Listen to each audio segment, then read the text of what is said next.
Hello students, we were doing chapter number 8 of history, women caste and social reforms. This is the part 2.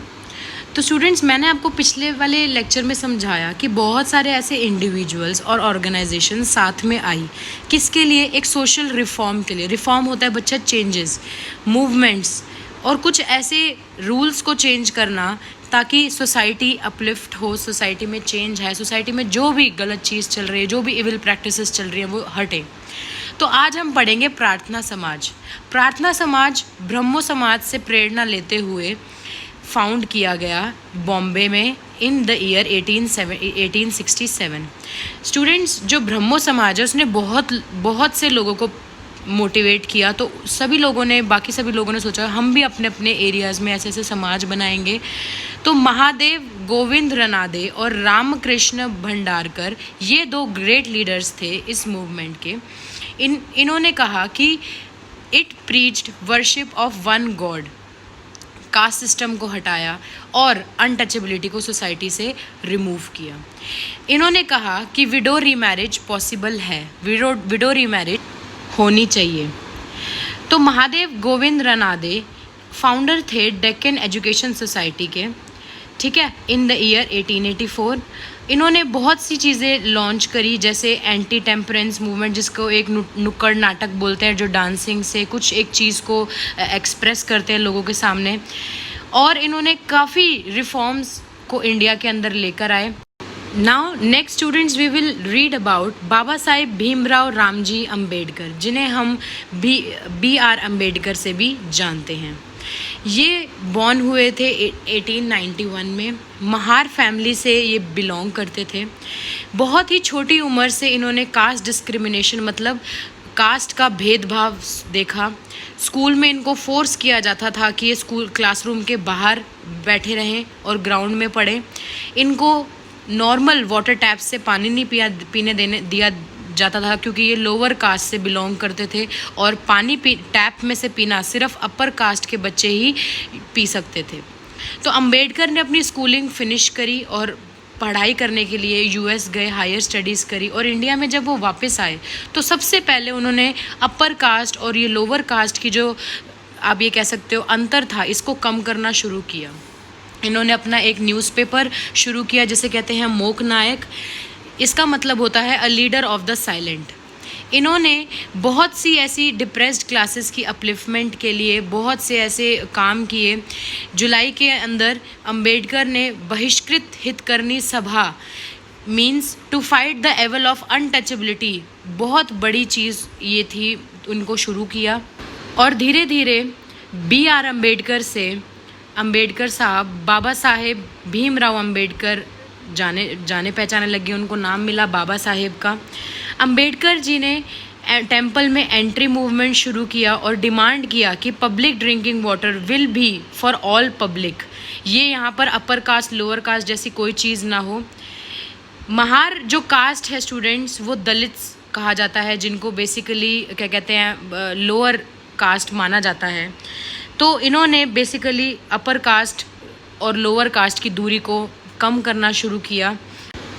So students, temple entry movement जो एक main motive बन गया था B R. Ambedkar साहब जी का, तो उन्होंने बहुत बड़ा सोशल चेंज लेकर आए हमारी सोसाइटी के अंदर. लोगों के माइंडसेट को चेंज किया और उनको आपस में एकजुट रहने के लिए कहा. अब आते हैं स्वामी दयानंद सरस्वती, जिन्होंने आर्य समाज का फाउंडर बने, जिन्होंने हमें अपने वेदास की याद दिलाई. ये इस चीज़ में मान्यता रखते थे कि जो वेदास हैं उनके अंदर हमारी सभी नॉलेज हमें अपने वेदास से मिलती है. और इन्होंने लड़ाई करी ऐसी पिछड़ी हुई सोच और ऐसी इविल प्रैक्टिसेस के खिलाफ जो इंडियन सोसाइटी के अंदर. स्टूडेंट्स, जो आर्य समाज है उसने एजुकेशन, सोशल और रिलीजियस चेंजेस के अंदर बेसिकली ज़्यादा काम किया. एजुकेशन को सभी के लिए इम्पोर्टेंट बताया. दयानंद सरस्वती इन सब से बहुत ज़्यादा आगे की सोचते थे. उनके बहुत ही मॉडर्न विचार थे. In school and colleges that he started, उन्होंने वहाँ पर दोनों तरीके की दोनों लैंग्वेजेस को पढ़ाया, इंग्लिश हो चाहे हिंदी हो, ठीक है. आर्य समाज ने बहुत stress equal right for man and women के ऊपर रखा. और आज both Arya Samaj and DAV schools are active in their respective field in all over India. तो हम DAV का नाम सुनते हैं, वो आर्य समाज से ही फाउंड आउट हुआ है students. So this was all for today. Thank you. Hello students, we were doing women caste and social reforms in India, that is your chapter number 8. So in this chapter I have explained you different organizations and different individuals, those who have worked for the upliftment of different sections of the society, and they have worked for various you can say that changes, to broad changes in our society. So today we will do our next topic, that is girls going back to school. अब women की condition को improve करने के लिए reformers ने क्या promote किया? सबसे पहले गर्ल्स की एजुकेशन, जिसके अंदर विद्यासागर जी ने क्या किया? सेटअप किए स्कूल्स कैलकाटा के अंदर. And there were other reforms who set up schools in Bombay. Initially तो लोगों ने ये सोचा कि जो एजुकेशन है वो गर्ल्स की माइंड को क्या कर देगी? पोल्यूट कर देगी और उनको डोमेस्टिक ड्यूटीज से डिस्ट्रैक्ट कर देगी. बट 19th सेंचुरी तक आते आते इस टाइम तक बहुत सारे लिबरल मैन ने अपने जिन्होंने सोचा कि वुमेन की एजुकेशन बहुत ज़्यादा इम्पॉर्टेंट है. Many girls schools were established in the later part, okay, in the Punjab and similarly in Maharashtra, and वहाँ पर ज्योतिराव फुले जी ने काम किया. नॉर्थ इंडिया में मुस्लिम वुमेन एरिस्टोक्रेट फैमिलीज़ ने इस चीज़ का इम्पोर्टेंस समझा और गर्ल्स को पढ़ाया. स्टूडेंट्स, बहुत सारे वुमेन रिफॉर्मर्स भी आई 20th सेंचुरी से, जैसे बेगम ऑफ भोपा, इन्होंने प्राइमरी स्कूल्स गर्ल्स के लिए शुरू करा अलीगढ़ के अंदर. और women began to form political pressure group in the earlier 20th century.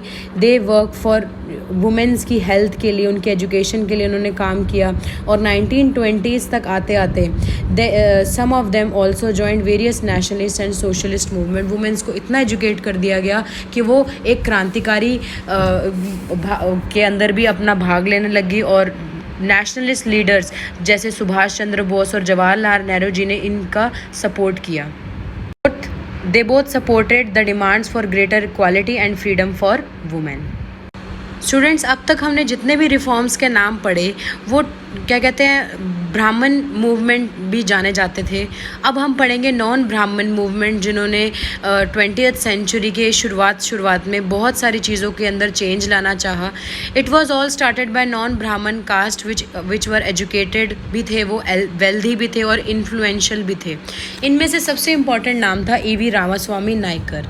E.V. Ramaswamy Naikar बहुत ही मिडिल क्लास फैमिली से बिलोंग करते हैं और इन्होंने संस्कृत के स्क्रिप्चर्स में भी पढ़ाई की हुई थी. Later he become a member of the Congress, और बहुत ही जल्दी इन्होंने कांग्रेस पार्टी को छोड़ भी दिया क्योंकि वो डिस्क्रिमिनेशन करती थी कास्ट के अंदर.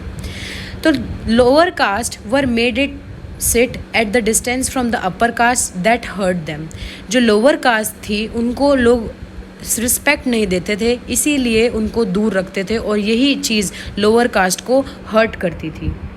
तब इन्होंने ये सोचा कि जो अनटचेबल्स हैं, या फिर आप ये कहो कि जो लोअर कास्ट लोग हैं, उनको अपनी डिग्निटी और अपने ऑनर के लिए, अपने आत्मविश्वास के लिए लड़ाई करनी पड़ेगी. उन्होंने ये कहा कि जो अनटचेबल्स हैं वो ट्रू अपहोल्डर्स हैं, जिनको तमिल और द्राविडन के कल्चर के बारे में बहुत अच्छे से पता है. Periyar passionately wanted the untouchables to free themselves, और वो सोसाइटी के अंदर सोशली क्या राय, इक्वालिटी लेकर आए.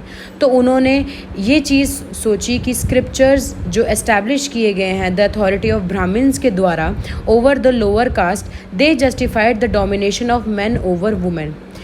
There was great opposition for Periyar's view. इनके सोचों को बहुत ज़्यादा गलत बताया गया. और कहाँ बताया गया, किन्होंने इसको गलत बताया? अपर कास्ट के नेशनलिस्ट लीडर्स ने इनको गलत बताया.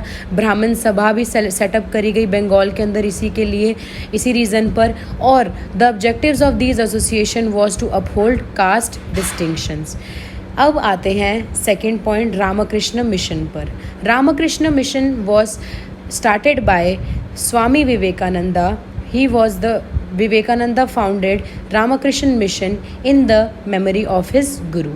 तो स्वामी विवेकानंद जी ने इस मिशन के अंदर ऐसे सोशल वर्कर्स तैयार किए जो बहुत ही यंग थे और जिनको पता थी कि उनको अपनी एनर्जी किस तरीके से चैनलाइज करनी है, और ये चीज़ ये इसलिए कर रहे थे because they wanted to extorted them to write and become a symbol कि लोगों को, एक यंग इंडिया को किस दिशा में लेकर जाना है, कैसे मोटिवेट करना है। स्वामी विवेकानंद जी ने ये किया। Students, before doing the Aligarh movement there is one the Veda Samaj. Veda समाज अगेन ब्रह्मो समाज से इन्होंने इंस्पिरेशन ली और इन्होंने एस्टैब्लिश किया अपने आप को मद्रास के अंदर in the year 1864। Again this was a organisation जिनका सिर्फ ये काम था कि कास्ट डिस्टिंक्शन को अबॉलिश करना, विडो रीमैरिज को प्रमोट करना और वुमेन एजुकेशन को बढ़ावा देना। अब आते हैं the Aligarh movement.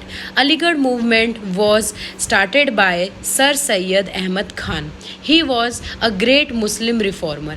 As I already told you that we are doing the reforms which were initiated by non-Brahmins.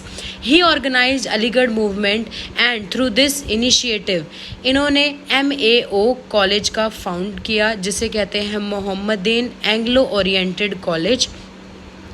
In the year 1920, Aligarh Muslim University and the Central of Political Education and Literary Activities among the Muslims means कि अलीगढ़ मुस्लिम university का नाम, इस college का नाम फिर अलीगढ़ मुस्लिम university रखा गया और एक ऐसा सेंटर बन गया ये political education and literary activities का जो मुस्लिम्स को एजुकेशन प्रोवाइड करता था और उनको लिटरेरी एक्टिविटीज़ में मोटिवेट करता था. अब आता है second students the Singh Sabha. First Singh Sabha was formed in Amritsar in the year 1873 and then 1879 in Lahore. Students, Singh Sabha का मेन एम ये था कि सिखिज़म को दूर किया जाए सुपरस्टिशियस बिलीव्स होते हैं पुराने ख्यालात, कास्ट डिस्क्रिमिनेशन, कास्ट के अंदर भेदभाव और नॉन सिख प्रैक्टिसेस को बंद किया जाए और इसको सिंह सभा के द्वारा सिखिज़म से निकाला जाए.